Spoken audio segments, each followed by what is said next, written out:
Walang gutom program ng DSWD tiniyak na mas palalawigin pa. Aabot sa 700,000 Pilipino, target na maging benepisyaryo nito. Si Noel Talakay sa sentro ng balita, live.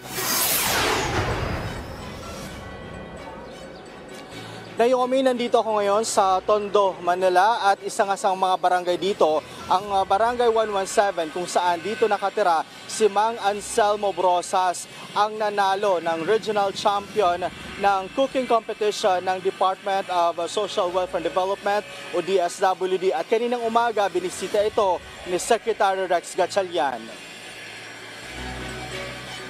Tinikman ni DSWD Secretary Rex Gatchalian kasama ang kanyang ibang opisyal ang sinigang na tinapang galunggong. Ang sinasabing putahe ang nag-regional champion sa walang gutom Kusinero Cook-Off Challenge ng National Capital Region sa ilalim ng walang gutom program ng DSWD. Ayon kay Secretary Gatchalian, pasado sa kanyang panlasa ang nasabing putahe. Anya, hindi ito mananalo kung hindi ito masarap. Pero yun yung tinuturo sa kanila, paano gawing masarap, mura at masustansya ang mga putahe na hinaluto nila sa hapag nila.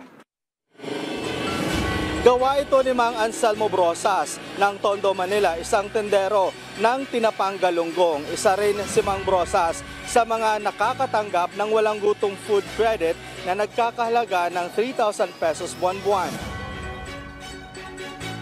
Ang inaano po kasi yung kailan pumasok yung go, grow, glow, yung talaga ng mga sustansya, no? Yung tinapang galunggong, hanap buhay ko po yun eh. Inasok ko po sa niluluto ko. Sa ngayon, mayroon ng 300,000 na benepisyaryo ng walang gutom program sa buong bansa. Iginiit naman ni Gatchalian na papalawigin pa nila ito hanggang maabot ang target na 700,000 beneficiaries sa buong bansa. Bilang direktiba ni Pangulong Ferdinand R. Marcos Jr. na wala nang magugutom ng mga Pilipino. Batay sa Social Weather Station o SWS survey, bumaba ang bilang ng mga Pilipinong nakaranas ng gutom. Mula sa 5 sa 10 Pilipino noong October 2024, bumaba ito sa 4 sa 10 Pilipino sa sumunod na buwan. Naomi, si Mang Anselmo Brosas ay siya rin ang kakatawan para naman sa national ng walang gutom Kusinero Cook-Off Challenge ng DSWD. At yung magiging prize naman niya nung nanalo siya dito sa NCR, ang magiging prize na ay livelihood program kung saan ito nga ang pagtitinda ng tinapang galunggong. Naomi? Maraming salamat, Noel Talakay.